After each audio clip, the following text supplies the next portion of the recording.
What about the Giants? They are on a roll. We talk about the Orange Tsunami.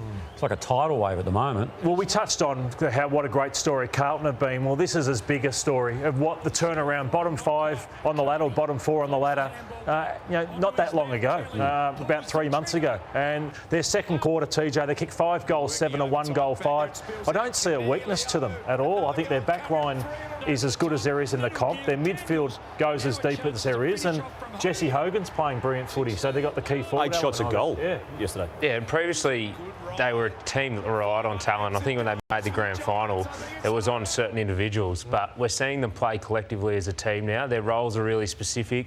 That's been mentioned a bit, but they're doing it for each other, and Toby Green as captain.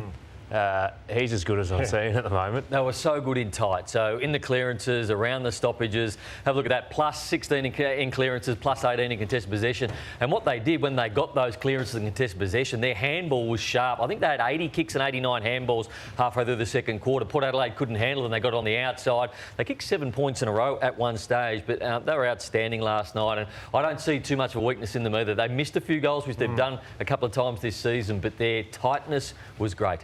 Port Adelaide was shown up badly through the final series, smashed at the Gabba last week and then smashed by the Giants last night. Yes, they were brave after half-time, but the game was lost early and they weren't clean enough. And we talk about contest and pressure. So you've got to be clean in finals. McEntee, he misses that handball. Todd Marshall, that's not good enough below your knees. And then the Giants take it away. Whitfield, Ash are dominant. This next bit of play, so it's in the second quarter, ball comes out. Are Port tough enough or clean enough? Marshall, fumble. Powell Pepper, fumble, and then away the Giants go. So one side was super clean, super hard, the other side wasn't, and the Giants punish you as well as any team in the competition currently. Here's a place to play. Again, Port Adelaide, the Giants, this is where they can take it to any team in the competition. The ball will be in dispute 1 minute, the next minute it's being chained out by hand and they go inside 50. Cornelio hardly wasted the disposal. I'd love to be a forward for the Giants because they just can queue up Riccardi and also Hogan playing great footy. Port Adelaide, at the end of last year, their issue is ruck.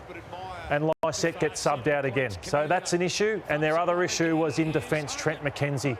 And they were exposed again, TJ. So everything we spoke about Port Adelaide this time last year, their ruck's a problem and their backs are a problem. Well, it was all for everyone to see again last night. And also, Isaac, there was another problem which was exposed in the fourth quarter. Yeah, well, they had 11 shots on goal in the final quarter, kicked 1 goal, 9 and 1 out on the full. But in saying that, they had their shots, they had their opportunities to win the game. But GWS, as Nathan alluded to earlier, kicked 7 behinds in the second quarter. And it could have been a 10-goal deficit going into half-time. So I think Port Adelaide were quite fortunate to be in the game in the last quarter. They certainly got momentum. They didn't take their opportunities, but GWS was certainly the better side. They kicked the last 4 behinds of the third quarter going into that as well. And a guy came into the team in round 10 with no fanfare at all, Kieran Briggs, has an extraordinary season within this storyline of the Giants. Went down in this moment and his left shoulder was really badly affected. Now, he came back on and was heavily strapped up. You could see him in the rooms after the game, barely being able to move it, let alone use it in any form of the celebrations that were going on. So, again, he's such a tough person. He will be right to play, but he just might be adversely affected going into this prelim final against the Pies. All right, tough one for Ken Hinkley. Here's what he had to say, part thereof anyway, post-game. Start of the year, we set out to win the premiership. We didn't do that, so that's my answer to how I rate the season. Really, we got some really young players who are very much too young to play at AFL. And look, people can say, we had some injured players or some blokes less than perfect. I can guarantee you that if some of the replacements were put out there, that would have been a much worse result. We closed within 16, 17 points in the last quarter. We kicked 2 goals, 9 to 2 goals. We never looked like winning the game. All right, so we'll take more of a look at GWS because they are an excitement machine. There's no doubt about that. And I think Collingwood would have been sitting back last night thinking, whoa, this is suddenly game on for this preliminary final on Friday night. But just staying with Port for a moment, what do they need to do now?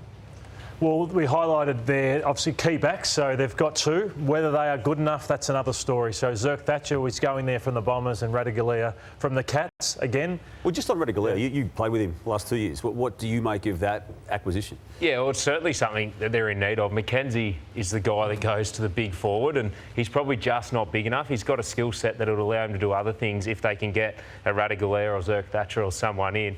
Sav is really good at intercepting the ball, killing the contest.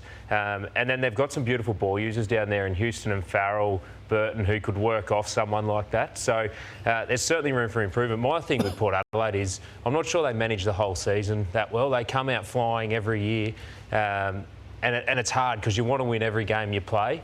But if they could manage the season a little bit better, because it feels like the last 3 or 4 years when they've gone into finals, they have been a little bit banged up.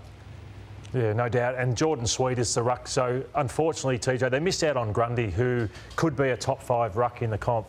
But they've had to fall for Jordan Sweet, who has played about 11 games of AFL football. So, just not sure that's going to cover the need that they are looking for next year. Yeah, and we saw post-match Tom Jonas being carried off as a captain of the footy club without playing in the game, given he was injured and battled. That man there, Trevor Spoke, an extremely talented warrior, but wants to go around again, and there's still an unknown as to how that looks and what sort of contract may or may not be coming his way for 2024, TJ. He was good last night. His body's still fine in that regard. He was the sub the previous week, so there's some doubts about his input and impact, but that was the Tom Jonas ceremony post-match.